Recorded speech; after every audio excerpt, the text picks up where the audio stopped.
Repe mulai kok takon acarane opo iki.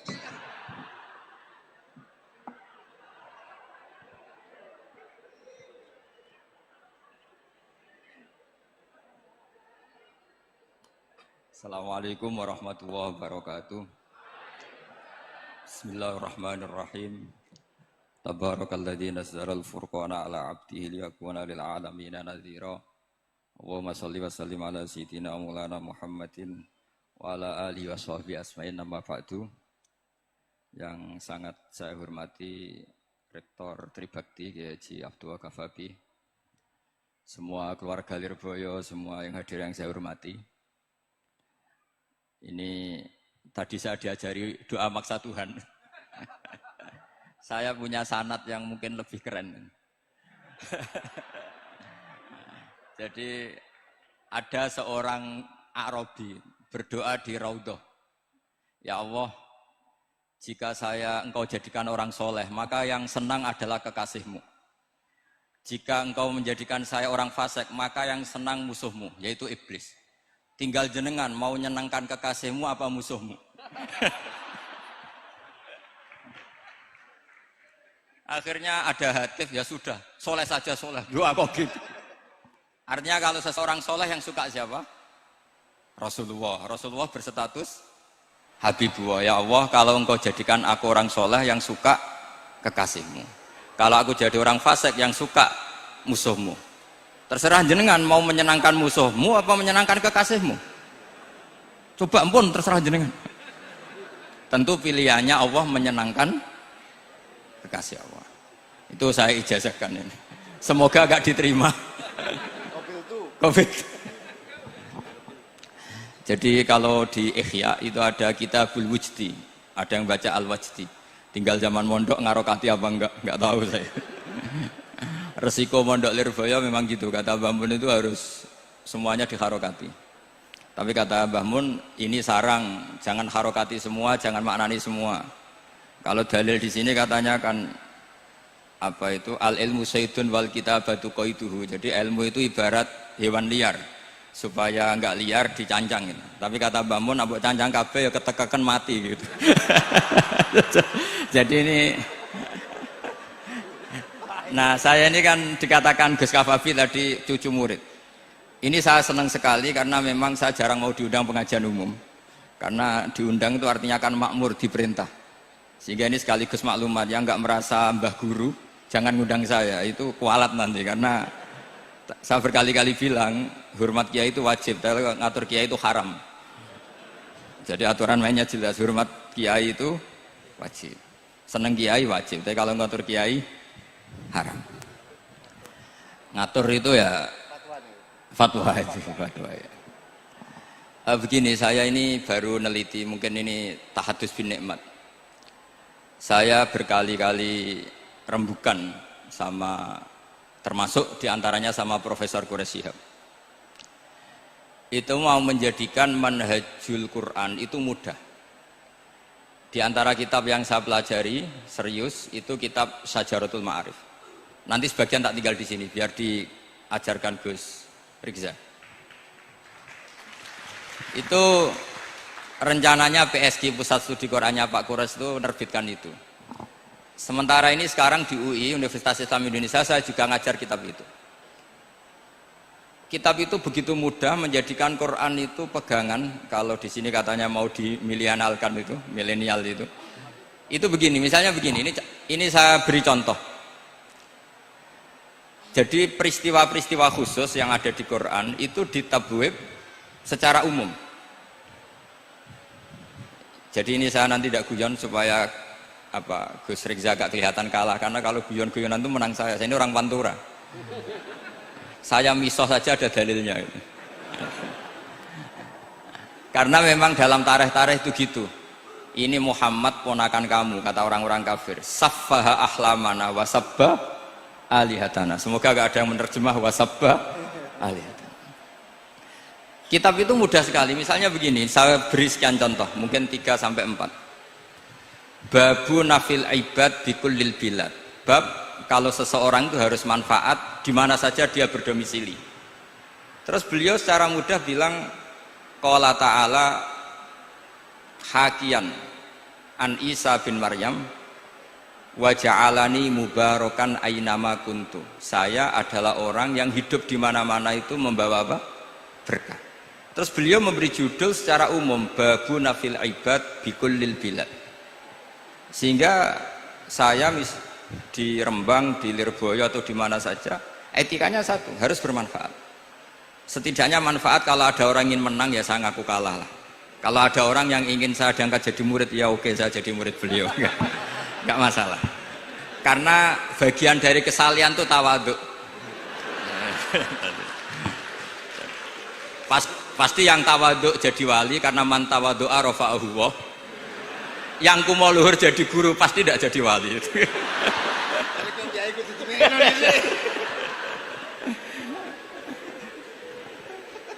Terus ada bab yang sesuai dalam konteks Indonesia. Itu juga dibabkan umum, babu saddid dzara'i. Bab menutup pintu potensi-potensi yang enggak baik. Terus beliau mengutip qala ta'ala wala tasubbul ladzina yad'una min dunillahi fayasubbullaha adwam bighairi ilm. Jadi dulu para sahabat saking semangatnya berislam, itu saking semangatnya itu sering bilang jancuk Lata, jancuk Uzza. Jadi ini tidak jauh-jauh dari misoh karena memang sudah dicap cangkem elek tadi. Terus mereka tanya, lalu kalau Tuhan saya jancuk, bahayanya jancuk juga Tuhan kamu. Akhirnya Allah bilang gini, Muhammad, umatmu kandhane aja misoi bro, kurbane aku. Makanya terusannya ayat fayasubbuha adwam bi khairi. Dan itu oleh Syekh Izzuddin bin Abdissalam yang dikenal sebagai Sultanul Aulia itu dibabkan mudah sekali.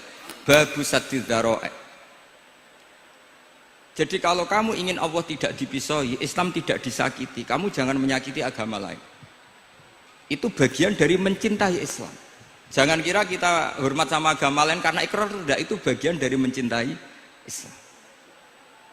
Terus mengutip sekian hadis, la yasubbur rajulu abahu. Sebagian riwayat la yal'anur rajulu abahu. Ada yang baca layal ani, terserah lah. Kalau nahia layal an sopa rajulu, terserah itu apa khobar bimanal amri apa bacanya layal an itu bisa dipasul masail nanti itu. Jangan sampai seseorang tuh misoi bapaknya. Kata para sahabat, wa kaifa yasubbur rajul abahu. Bagaimana mungkin seseorang misoi bapaknya sendiri? Terus kata Rasulullah, yasubbu abar rajuli fayasubbu abah.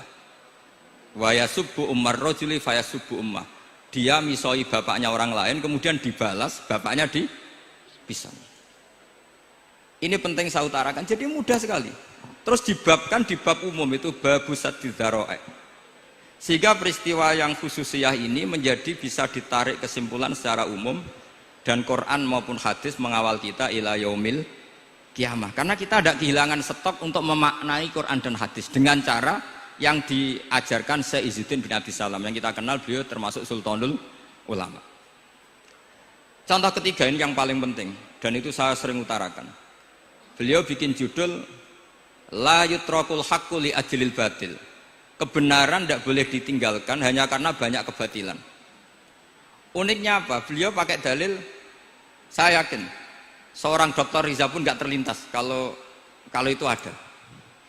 Meskipun bikin rumus istihad tadi yang nggak ada kembarannya tadi. Karena ulama yang waras ya nggak ingin ngembari rumus seperti itu. Memang nggak perlu dikembarin, apalagi dosen-dosen tribakti itu nggak suka. Ini padune ra kuat gaji kan gitu. Itu kan dalih ya, dalih supaya ngirit ya. Wes mulang gak arep-arep gaji barokah gitu. Itu mesti kong kali kong sama bendara itu. Karo yayasan itu. Itu ada judul la yutrakul haqqu li ajlil batil. Itu uniknya beliau hanya dalil inna sofa wal marwata min sya'airillah faman hajjal baita wa atamara fala junaha alaihi ayyat tawafa bihima. Sofa dan marwah itu hakikatnya adalah min sya'airillah, termasuk syiar-syiarnya Allah. Maka siapa yang haji maupun umroh enggak apa-apa. Allah dalam bahasakan itu enggak apa-apa, fala junah enggak apa-apa, terus saja tawaf di situ. Memang dalam bahasa Quran enggak bahasa sa'i tapi pakai bahasa tawaf, ayat tawafa bihima. Kata Sayyiduddin bin Abdi Salam, di sofa ini ada Isaf, nama berhala, di Marwah ada Nailah, juga nama berhala. Yang orang-orang jahiliyah dulu ini menyembah dua berhala ini. Karena ada berhala, mereka merasa risih kalau ibadah ritual tauhid di situ. Tapi kata Allah, teruskan saja kamu tawaf di situ atau sa'i di situ. Artinya apa? Kebenaran tetap diperintahkan meskipun ada kebatilan. Jadi gampang sekali. Terus beliau bikin judul La yutrakul haqqu li ajlil batil. Barang hak itu tidak boleh ditinggalkan karena barang batil. Saya di mana-mana kalau boleh dikatakan fatwa.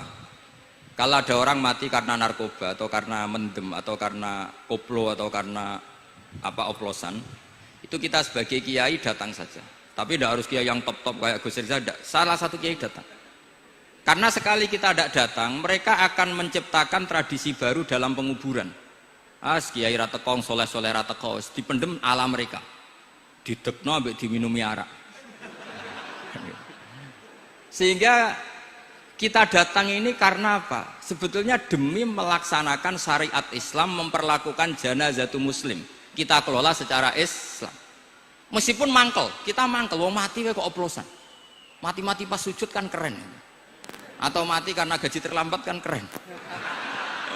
Ini mati kok. Atau mati karena miskin telat apa?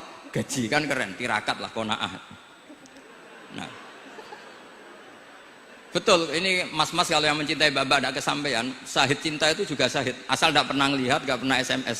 Ngempet tok itu kalau mati itu syahid. Tapi syaratnya nggak ngelihat, nggak nge-SMS, nggak WA. Pokoknya seperti itu. Nah, ini penting saya utarakan. Saya pernah diundang salah satu acara akad nikah. Itu yang undang itu nanggap ketoprak. Gus, nanti ada ketoprak di rumah saya, tapi jangan nggak usah lihat itu. Tapi jam 9 ngakatkan anak saya. Ya saya datang. Pas itu memang nggak ada udzur, saya datang. Itu sudah ada biduannya banyak di situ. Kenapa saya datang? Pikiran saya tadi. Kalau kiai tidak menyaksikan akad nikah, nanti mereka bisa bikin cara akad dengan cara mereka sendiri. Sehingga takbir-takbir yang di fikih, misalnya walimatul ursi itu kalau ada ikhtilatur rijal wan nisa haram hadir, itu nggak pernah dilakukan oleh guru-guru kita. Setahu saya Mbah Mun, bapak saya, guru-guru kita, meskipun ada ikhtilatur rijal wan nisa, mereka kalau ada walimatul ursi asal tidak ada udzur itu datang.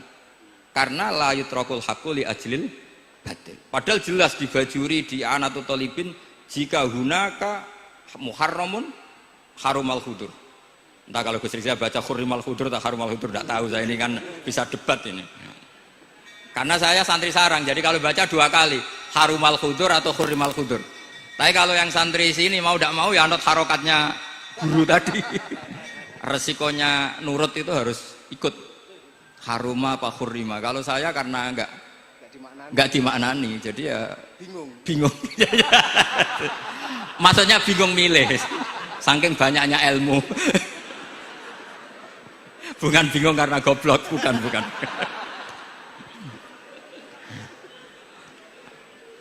Ini penting saya utarakan. Jadi judul itu penting sekali. La yutrakul haqqu li ajlil batil. Contoh keempat, babu tolabil manzilah. Seorang yang terpercaya itu boleh cari pangkat di pemerintahan. Beliau dalilnya gampang sekali. Yusuf ketika merasa mampu mengendalikan ekonomi, ketahanan pangan zaman itu, beliau matur ke Aziz, ke penguasa Mesir, qala ja'alni ala khazainil ard. Jadikan saya sebagai pengelola hasil bumi. Inni hafizun alim. Saya ini orang terpercaya. Saya ini orang yang pinter. Maka ngaku pinter itu boleh asal pinter betul. Karena Nabi Yusuf bilang inni hafizun alim. Ini sudah 4 sampai berapa? 7 sampai 7. 5 aja nanti ilmunya habis. Jadi saya mohon nanti kitab itu saya tinggal 1, tolong dipelajari teman-teman supaya apa ya, ada cara mudah. Dan kitab itu pernah dibaca Syekhina Kiai Maimun di Sarang, pernah tak bawa ke Jakarta, saya diskusikan dengan Pak Profesor Quraisy Shihab. Terus sekarang juga dalam proses diterjemah. Tapi saya mohon ini yang nggak penting, terjemahnya itu tidak penting sebenarnya. Ini anak-anak Lirboyo kan bisa ngartikan sendiri, bukan sekedar terjemah tapi ngartikan sendiri. Itu unik, cara memahami itu unik sekali dan mudah. Jadi setiap peristiwa khusus itu diberi judul umum. Nah barokahnya judul umum ini, Quran itu menjadi ngawal kita ila yaumil qiyamah. Tapi kalau itu kamu anggap ini peristiwa Yusuf, ini peristiwa Yakub, peristiwa Ibrahim, maka seakan-akan Quran itu tidak untuk kita. Makanya tadi, misalnya wala tasubul ladina dibabkan babu saddid dzara'i. Itu semudah itu, segampang itu. Sehingga dalam kitab Minhajul Abidin diterangkan ada seorang wali yang takut dosa karena banyak perempuan cantik yang pakai celana pendek, banyak bulat lah di dunia itu. Singkat cerita dia uzlah, dia santai-santai di gunung makan rerumputan. Terus ada wali yang kelasnya lebih tinggi. Kamu di sini ngapain uzlah? Kenapa? Meninggalkan dosa. Terus digojlok sama wali yang lebih senior. Kira-kira ya saya gojlok Gus Rizal gitu. Kata si wali yang lebih senior tadi, taraktum ummata Muhammadin fi aidil mubtadi'ah. Sebetulnya kamu itu tidak menghindari dosa, tapi malah parah. Ketika umat tidak kamu pimpin, artinya membiarkan dipimpin kelompok lain. Dan itu bisa orang ahli bid'ah, bisa orang kafir, bisa yang lebih menyesatkan. Jadi uzlah itu tidak solusi. Ini pentingnya pembanding. Jadi gak apa-apa nanti setelah saya ngisi, dikasih kesempatan untuk bully saya, gak apa-apa. Saya terlalu sakti untuk dikalahkan. Jadi artinya muhibin saya itu gak ngefek lah kalau saya diadili siapa? Gus Riksa. Gak ngefek. Jadi menurut saya nanti tak kasih kesempatan untuk ngadili saya. Terus setelah itu selesai, saya tidak jawab lagi. Sebagai latihan calon wali itu harus sabar, man. Jadi wal kadhiminal ghaidha wal afina anin nas. Jadi setelah saya dibully nanti saya bilang sudah saya maafkan, wassalamualaikum, terus gitu. Terus contoh yang paling ekstrim gini Gus Rizal, ada contoh babu jawazin namimah limaslahatin. Bab boleh adu-adu. Adu-adu itu mengadukan satu peristiwa yang buruk ke orang lain karena maslahat. Itu contohnya unik sekali. Saya ini bingung, masa ada namam atau namimah kemudian ditoleransi. Terus beliau pakai dalil wajah arojulum min aqsal madinati yas'a. Qala ya Musa innal mal'a ya'tamiru nabikal yaqtulu kafakhrus innilaka minan nasihin. Musa, saya ini pegawai kerajaan Fir'aun, saya termasuk perwira di kerajaan Fir'aun. Saya tahu rapat tadi malam itu memutuskan menangkap kamu untuk dibunuh. Maka kamu harus secepatnya keluar dari Mesir. Itu kan sebetulnya tipikalnya agak namimah, adu-adu, tapi limas lahatin. Itu mudah sekali kitab itu. Jadi saya mohon anak-anak Tribakti yang mau mengkaji Quran ingin alim, pakai kitab itu. Saya jamin kalau khatam pasti alim. Khatam paham maksudnya. Daripada sampean pakai metode usul fikih itu keruwetan, karena selain judulnya sudah ruwet. Lubul usul itu sudah ruwet. Dulu saya ngaji di sarang itu semua satu kelas itu semuanya dapat 4 terus. Kecuali saya tidak dapat nilai karena gurunya bingung biji. Tidak tahu bingungnya itu karena dianggap terlalu alim atau terlalu goblok, tidak tahu saya. Yang jelas usul fikih saya itu nggak ada nilainya. Begini kalau dalam usul fikih kan begini. Ya ini agak menghormati pasca sarjana, jadi agak-agak ruwet biar kesannya itu ya intelek atau pinter lah gitu. Kalau guyon terus itu kan nganggap sampean itu isane mau paham guyon itu, jadi gak ngeregani orang seperti orang guyon terus itu. Tapi ini agak serius. Begini, misalnya saya sebagai kiai ngundang Zaid, kamu kesini. Saya jelas sebut Zaid kesini, ada tamu. Sebetulnya saya ingin Zaid apa ingin cah dalam siapa saja asal bisa melayani tamu. Zaidun itu zikrul ba'di wa iradatil kul apa zikru Zaidin fi ainihi. Itu kan jadi perdebatan di ilmu usul fikih. Ketika Zaid gak ada, terus di situ ada pelayan yang bernama Bakar Umar gak datang, pasti kayaknya marah. Cek sombong ya santriku, tak udang rano sing moro. Terus misalnya anak-anak bilang, Pak Yai Anda kan tadi manggil Zaid, tidak manggil kita. Cek goblok maksudku ono sing nyuguhi teh. Ora kudu Zaid, Bakar Umar ya kena. Bocah kok goblok kan mesti gitu. Artinya gini, menyebut aktor dalam Quran atau hadis itu yuradu syakhsun bi ainihi apa itu bagian dari zikrul ba'di wa iradatil kul. Sehingga semua peristiwa di Quran, entah itu nyebut Fir'aun, berarti mewakili orang togo, orang yang lanjut. Menyebut Musa mewakili orang baik. Apa bagaimana? Itu jadi perdebatan. Nah itu di kitab usul fikih itu penjelasannya ruwet sekali. Sehingga mungkin misalnya begini dalam satu kaidah usul fikih. Hormati tamu yang datang ke saya, siapa saja. Setelah itu saya ralat, hormati Zaid jika datang bertamu ke saya. Dalam usul fikih itu potensi Zaid ini menjadi mukhassis, berarti siapa saja menjadi batal karena ditaksis kata Zaid. Ada potensinya begini, siapa saja tetap berlaku, dan kiai menyebut Zaid adalah zikru ba'di afrodi dzalikal kulli, menyebut individu dari kuliah yang masuk. Jadi tetap hormati tamu siapa saja. Yang termasuk siapa saja adalah Zaid.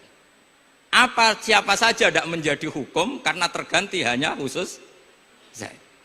Itu jadi perdebatan di perdebatan usul fikih. Jadi terlalu ruwet. Tapi kalau di kitab tadi yang Syajaratul Ma'arif karangannya Izzuddin bin Abdissalam, itu gampang sekali. Saya baca itu min awali hatta akhir itu tidak ada yang iskal, gampang sekali, mudah sekali. Karena tadi mungkin dikarang ahlinya dan dibaca oleh ahlinya, jadi gampang sekali ini. Jadi semudah itu, istidlal itu gampang sekali. Ya saya ulang lagi tadi, karena ditulis orang ahli dan dibaca oleh orang ahli. Tapi saya pastikan kitab itu tuh mudah sekali. Kenapa saya menyarankan begitu? Karena begini, sekarang itu banyak orang menafsirkan Quran karena hanya melihat terjemah atau dengar-dengar dari orang lain. Sementara kita yang gudangnya, kita ya semua lah, santri, sarang, lirboyo semua, itu tidak mau memulai. Andai kan kita mau memulai, maka kita akan tahu apakah zikrus syek itu menjadi takyin, harus itu, atau zikrus syek itu zikrul ba'di wa iradatil kul. Saya beri contoh masalah hukum fikih, karena ini bidang saya. Saya dulu ketika muda sering makili Anwar Musyawarah di Lirboyo. Dulu yang makili Lirboyo Gus Isom, Gus Rizza belum musuh saya dulu, belum musuh saya dulu. Jadi kalau musuh saya itu terlambat, saya sudah sufi, sudah agak ahli fikih, sudah pensiun, bukan karena sudah bodoh, tapi sudah ben diurusi sing nom-nom gitu. Sudah makam saya sudah ndak itu sudah. Ndak tahu entah makam saya dari mana, ndak tahu saya.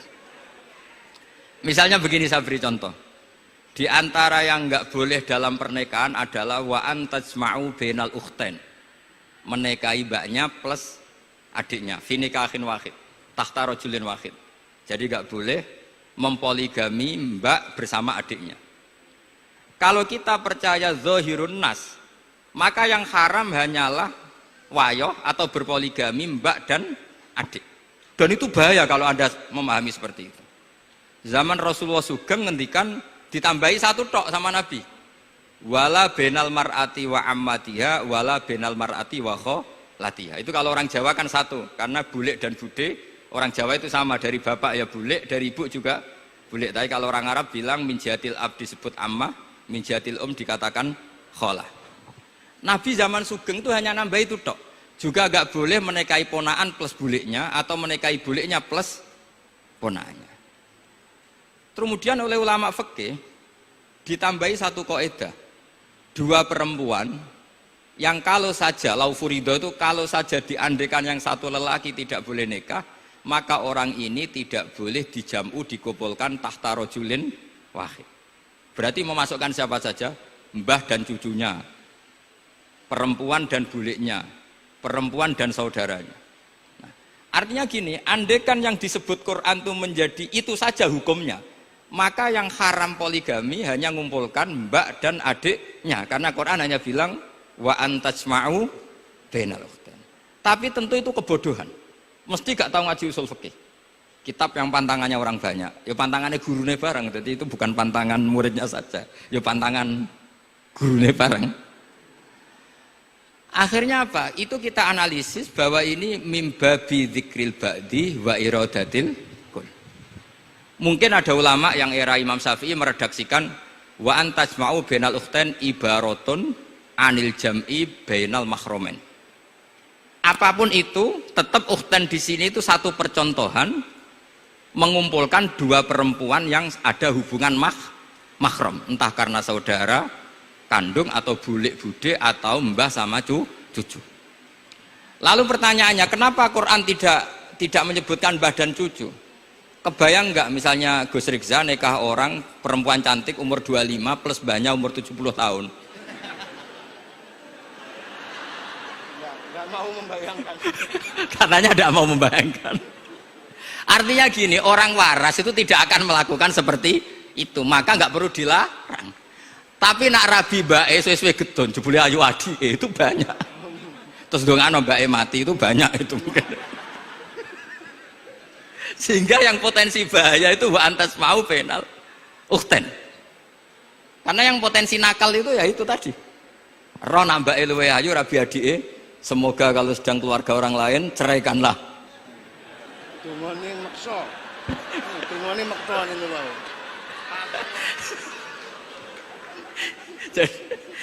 Jadi ini penting saya utarakan. Jadi ini serius tapi saya tetap rileks. Jadi mohon dipelajari lah usul fikih. Kalau usul fikih Anda kesulitan, pelajari saja kitab Syajaratul apa? Ma'arif. Nanti kitabnya saya titipkan siapa saja Pak. Insya Allah sampai ke kursi saya. Apa kitab Syajaratul Ma'arif. Itu menurut saya kitab terbaik dalam mempermudah memahami Quran.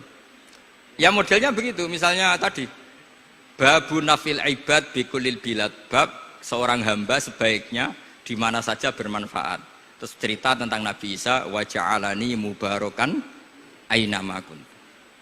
Saya masih ingat baca kitab supaya Pondok Lirboyo bangga bahwa cucu muridnya alim alama. Jadi ini bagian dari itu.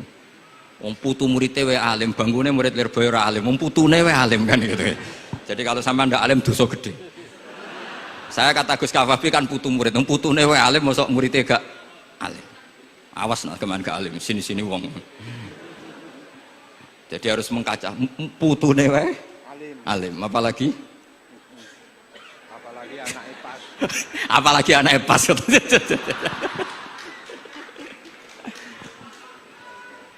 Jadi tadi sampai mana guys? Lupa ya. Sampai adik ayu. Adik ayu.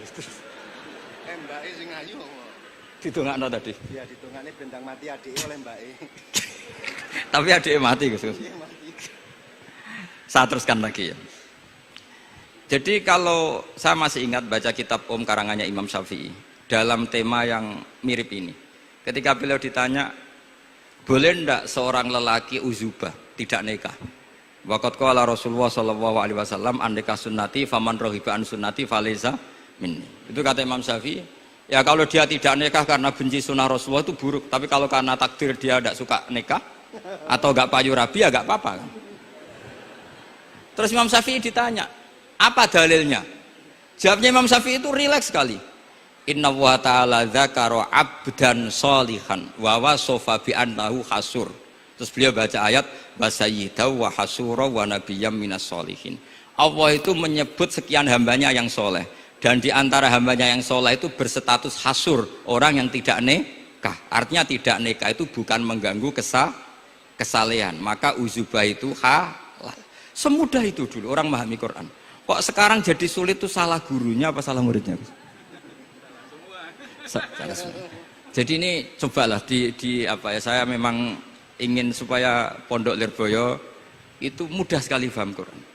Saya ini termasuk heran ya, kenapa saya yang ngomong tafsir itu menurut saya biasa saja sama. Tapi saya kata orang banyak itu sudah mufassir.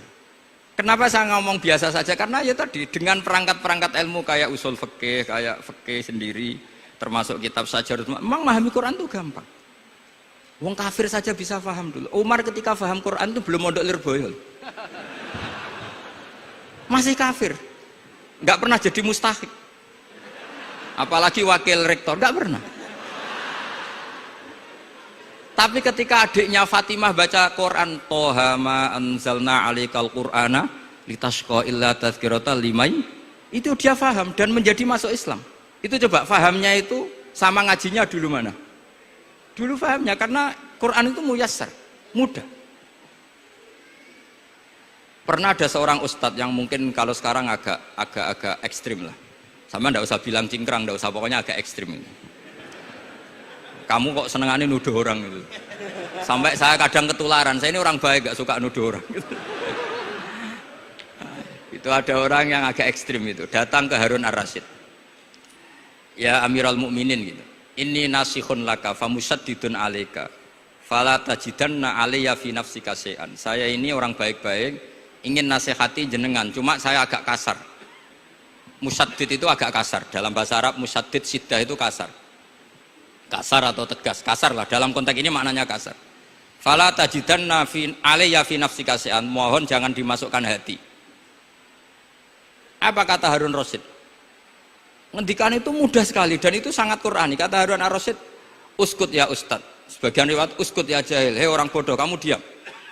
Inna Allaha ta'ala ba'atha man huwa khairun minka ila man huwa syarrun minni.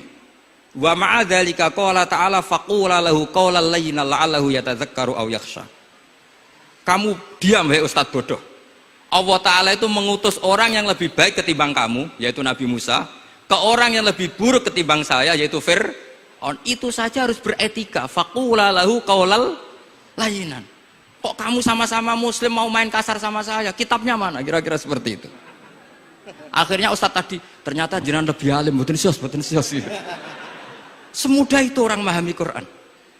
Inna wa ta'ala qad ba'asa man huwa khairun minka ila man huwa syarrun minni. Fa inna wa ta'ala ba'asa Musa. Wa Musa tentu lebih mulia ketimbang Ustadz ini. Ila man huwa syarrun minni. Saelek-elek Harun Rasyid itu jelek Fir'aun. Musa yang Rasul yang orang sangat baik diutus ke orang yang sangat buruk yaitu Fir'aun, itu saja beretika faqula lahu qaulal layyin, harus sopan. Jadi kayak apa? Saya bayangkan kayak apa bahagianya kita kalau melihat santri-santri ini memahami Quran seperti ini. Itu kan mudah, nggak perlu dokter, bisa juga perlu. Maksudnya bisa.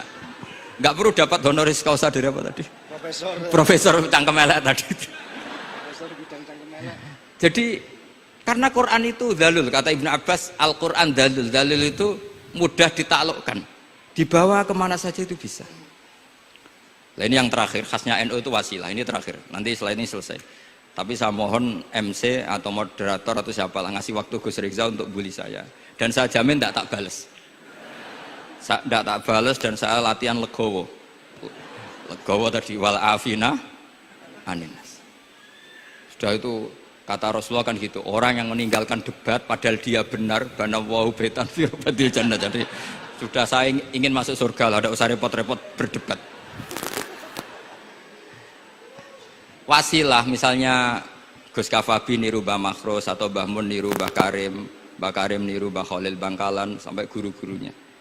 Karena zuriyatam ba'duha min ba'd. Saya juga alhamdulillah kemarin 3 bulan yang lalu, 4 bulan yang lalu Pak Said itu nyari nasabnya di Kudus. Kebetulan beliau sudah dengar-dengar kalau saudaranya Mbah Sahal itu sepupunya Mbah saya, nyari-nyari ketemu beliau senang sekali. Cuma terakhir tanya saya, Gus, saya dengan kamu tua mana? Tua saya, buyut kamu adik buyut saya, kata saya. Nyai Fadilah itu saudaranya buyut saya, Mbah Maksum buyut saya. Yang di Pondok Damaran, saya sampai sekarang masih ngajar di Pondok Damaran, belakangnya Masjid Menoro itu. Mbah Mun pernah cerita gini, orang itu banyak yang anti wasilah. Wasilah itu ya niru guru, gurunya guru. Langsung niru Kanjeng Nabi atau langsung niru pangeran kan. Itu Mbah Mun saya masih ingat betul dalilnya, mau ihdinas siratal mustaqim siratal ladzina an'amta 'alaihim. Jalan yang lurus adalah mengikuti orang-orang yang telah engkau beri nikmat. Kenapa Allah tidak ngendikan siratoka, jalan kamu, jalan engkau? Allah itu tidak makan. Bagaimana cara kita niru Allah makan? Wong Allah tidak makan. Allah tidak tidur. Bagaimana kita niru Allah tidur? Fa inna Allaha la ya'kulu wa la yanam wa la yashrab. Nah, niru itu ya orang, kata Bamun, karena manusia itu hadis, Allah itu qadim. Jadi tidak ada hubungannya barang hadis dan barang qadim. Jika kalau ingin niru ya niru manusia. Manusia itu siapa? Ya tentu masternya Rasulullah.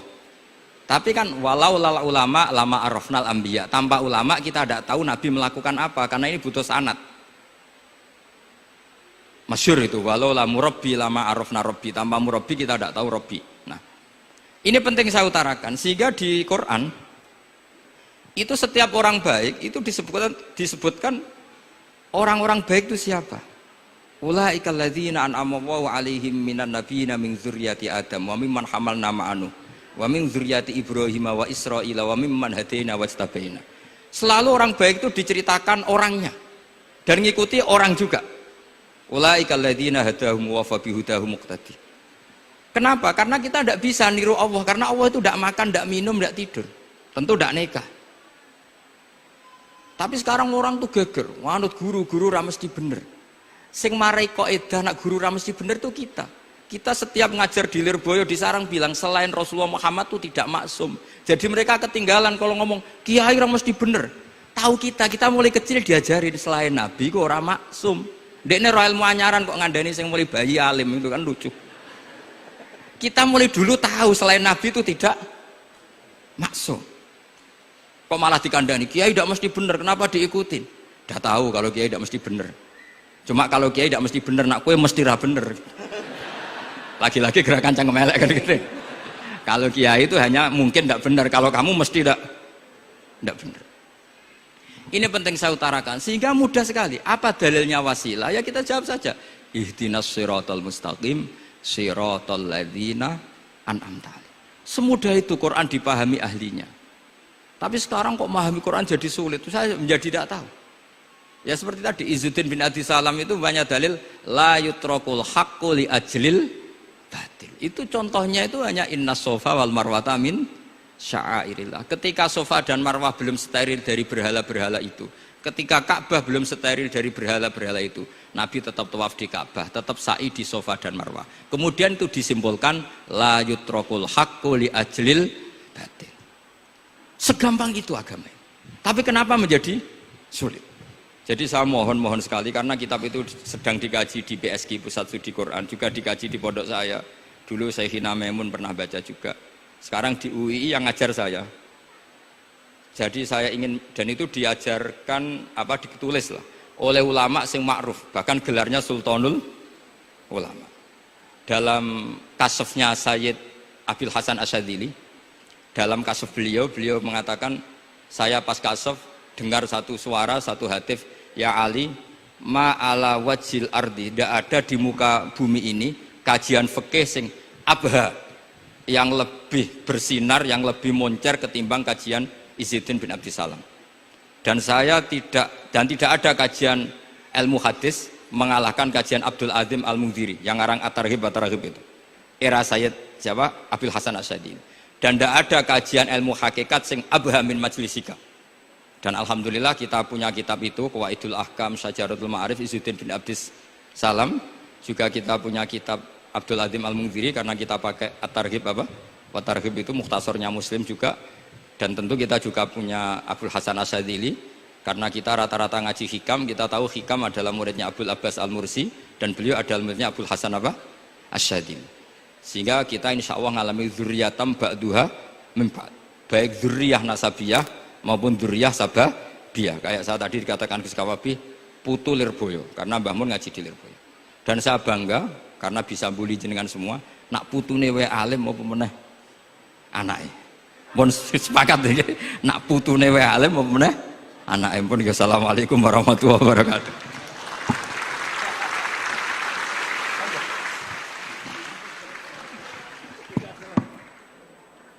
Kepada beliau diucapkan terima kasih.